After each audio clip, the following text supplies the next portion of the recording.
Yo, what's up mga kaibigan? Nalina tayo magkwentuhan. Kahapon ay nagtamo ng isang injury sa tuhod si Nikola Jokic at agad ditong namilipid sa sakit. Si Jokic nga isang player na 36 games pa lamang namimiss sa last 5 years at karamihan nga dyan ay nanggaling na sa mga huling game ng season kung saan nagpapahinga na nga mga star players.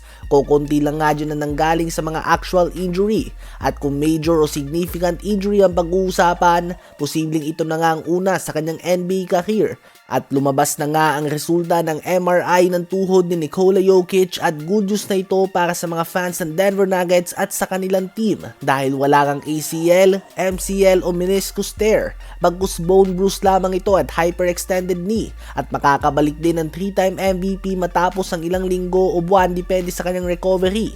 Halos tulad lang ito ng injury na natamo ni Giannis sa Eastern Conference Finals noon. Oo, malas nga ng Denver Nuggets na 4 ng starters sila ang out. Subalit swerte nga nila na hindi out sa buong season si Nikola Jokic. Ngayon nga ang next question ay paano kaya mapapanatili ng Nuggets ang kanilang pwesto habang wala pa ang 4 sa kanilang starters? So ayun nga po mga kaibigan, nakaiwas ang 3-time MVP sa isang season-ending injury at makakabalik din siya mga kaibigan sa season na ito. Ano ba masasabi nyo tungkol dito? Ngayon ay tumungo naman tayo kay Trae Young. Noong off-season nga kahit na nagtala pa lamang siya ng 24.2 points and league best 11.6 assists per game, si Trae Young ay hindi binigyan ng contract extension ng Atlanta Hawks at gusto nga sana nilang subukan muna ngayong season kung may patutunguhan ba talaga ang kanilang team sa kanyang pamumuno bilang ang franchise player. Well, ngayon ang Hawks mga kaibigan ay nasa labas ng top 10 ng East at may active 7-game losing streak na ito o 7 magkakasunod na talo.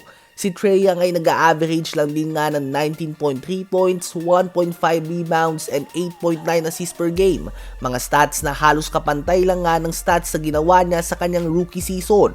Ang kanyang efficiency ay hindi din maganda, only shooting 41% sa field and 30% naman sa 3-point line. Walang duda na capable siya na magtala ng superstar numbers. Subalit kung ang tanong nga ay effective stats ba ito o nagko-contribute ba sa winning basketball, dito nga medyo tagilid ang Hawkstar mga kaibigan. Hindi nga problema ang kanyang skillset mga kaibigan. Kaya naman ngayon gusto nga talaga ng Hawks ay trade na ang kanyang expiring contract bago pa man sumapit ang February 5 trade deadline. Dahil kung hindi nga nila ito iti-trade ay tiyak na aalis din ito sa off-season.